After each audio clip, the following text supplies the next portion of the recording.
Hi, welcome to ShowMeTheCurry.com. I'm Anuja. And I'm Hital, and today we're making Vangi Bhaath. Now this is an amazing recipe in a lot of different regions in India. Maharashtra has this, parts of Karnataka has this also. But basically it's a spicy rice dish made with eggplants or brinjal or vangi as it's known as. Yes. So it's a couple of different steps, but a fairly easy recipe. So we've got a heavy bottomed skillet over here on very low heat. So what we're going to first do is we're going to dry roast a few things and let it cool down and make a powder out of it. That is called the vangi masala or the vangi powder. 1 inch piece of cinnamon stick. What you've done is you just crushed it so it roasts a little faster. 5 cloves.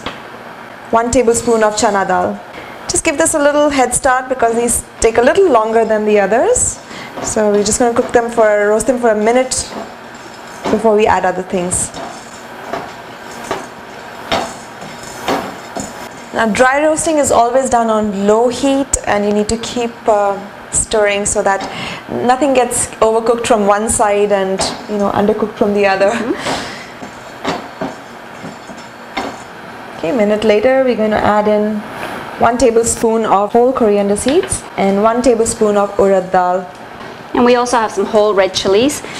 Now, the number of chilies you use will, of course, depend on how spicy your chilies are. I know we have some chilies where one will just, whoo, that's all you need. But these are a little less spicy, so the less spicier they are, the more you can use and go from there. Yeah, I remember making that. I think we used them for mirchi ka salan one time. Yeah. And including the mirchi and this, oh my god, it was a killer, but it was a good killer.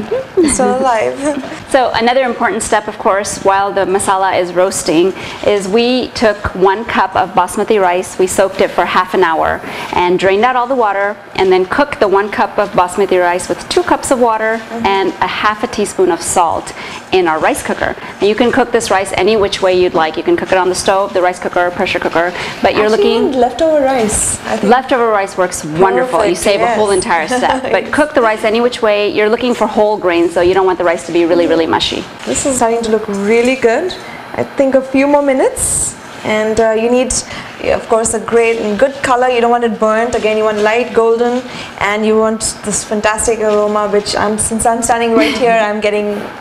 No, I'm getting it too. So I think just another minute more, and it'll be ready to transfer. And anytime you're roasting or dry roasting something, it's always important to use a steel pan and not a non-stick pan, because you don't ever want to cook anything in like a dry thing in a non-stick pan. Alright, I think it's done.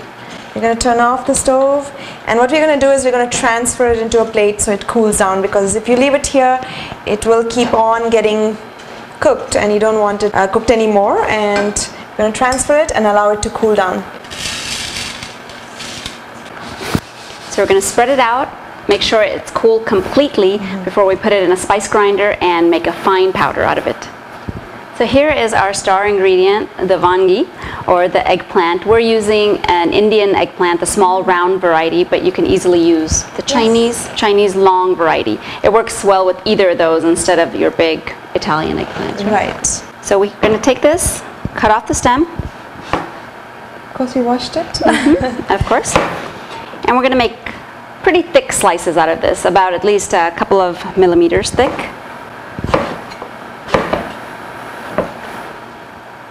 So a very important thing to do is with eggplants is they tend to discolor. What we've done is we just salted the water a little bit, put the eggplant in it so that it doesn't get discolored. And look at them, they're perfect. Beautiful, yep, beautiful so white. They'll stay like this till we're ready to use them. Right.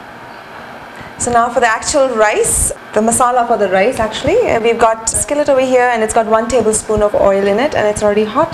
To this we'll add 1 teaspoon of mustard seeds, allow it to pop.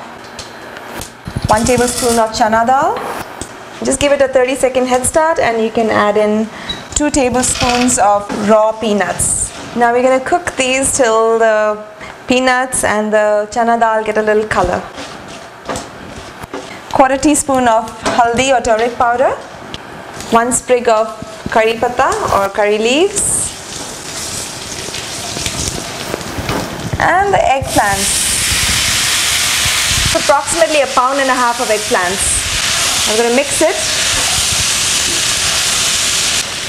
So once all the eggplants are coated with the oil, we're going to turn our temperature to a low, and we're going to cover this and let it cook until the eggplant gets tender. I'm going to keep stirring it in between. Looks good. So while those get finished cooking, our spice mixture here has completely cooled down, and I have a little spice grinder. I'm just going to take all this and grind it into a fine powder.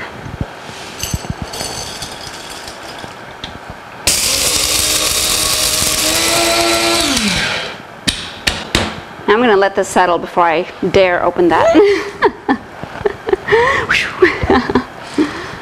So let's take a look at this masala mix. Look at that. Oh my gosh, it smells so good. I just love fresh ground spices. Right. And we're ready to check on our eggplants. Oh, Wow. that looks good. The color has changed. You can see. And you know, you can always try and just break one on the side. And if it goes through easily, you kind of know, or you can taste it. All right. And it still held its shape, so it's not mushy. Perfect. So now we're ready for half a teaspoon of jaggery. We have a 1/4 cup of tamarind pulp. And mix. But if you're using that really concentrated, really dark form of tamarind, then you need a lot less. So keep that in mind. Now here's a vangi bhat masala that we just made, and this is purely to taste how much spicy or how spicy it is and how much you can handle, basically. So you can keep tasting it, adding it and tasting it, and see how much you need. But you know, it has to compensate for the rice also. So. Absolutely. And finally, we're going to salt the eggplants. Now keep in mind that our rice has been salted just a little bit, so we're adding enough salt for the eggplant. And mix. Now eggplants you always have to be a little gentle with because they tend to break and mush up. Now to this we're going to add 1 tablespoon of desiccated coconut, and we're going to mix it and cook it for just a couple of minutes. So we ended up using all the masala that we made. But like we said, you can put as much as you want. Usually around 2 or 3 teaspoons, about a tablespoon of the masala is good for the people who really don't like it spicy, but they want the flavor, and you can go up from there.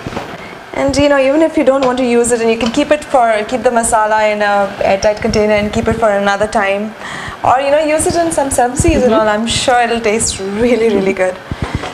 But we just decided to have fun. And here's our rice. Look at it.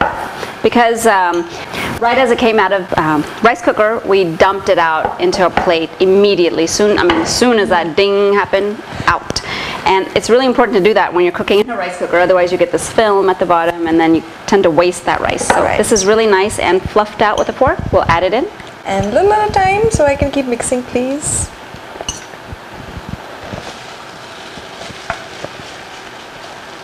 So now it's very important to get a big skillet or a pan that you can mix the rice in well with, so it doesn't mush up. You have enough room to mix everything.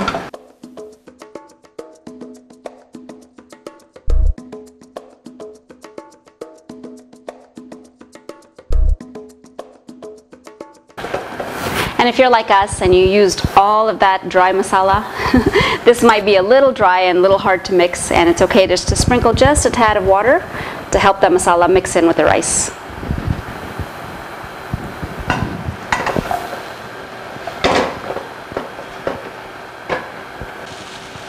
I'm going to mix it well, and we'll just cover it and let the rice heat all the way through. Once that's done, we can turn it off and it's ready to dig into it. Are you ready? Yes. Let's have a look. Turn off the stove. And it looks good. Now, isn't this an eggplant lover's dream? It is for me. I love eggplant. So do I. Very nice. And I think the whole dish is going to have a lot of flavor, so that's what you want, and it's like a one-pot meal. You know, really yummy. So all we have to now do is, serve it, garnish it with some cilantro or coriander leaves, and dig in.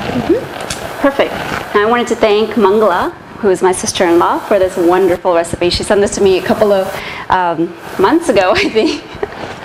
And we finally, you know, decided to do this on the show. So thanks so much, Mangala, for all your support, and join us again on another episode of ShowMeTheCurry.com. Adding a pinch of spice to your life.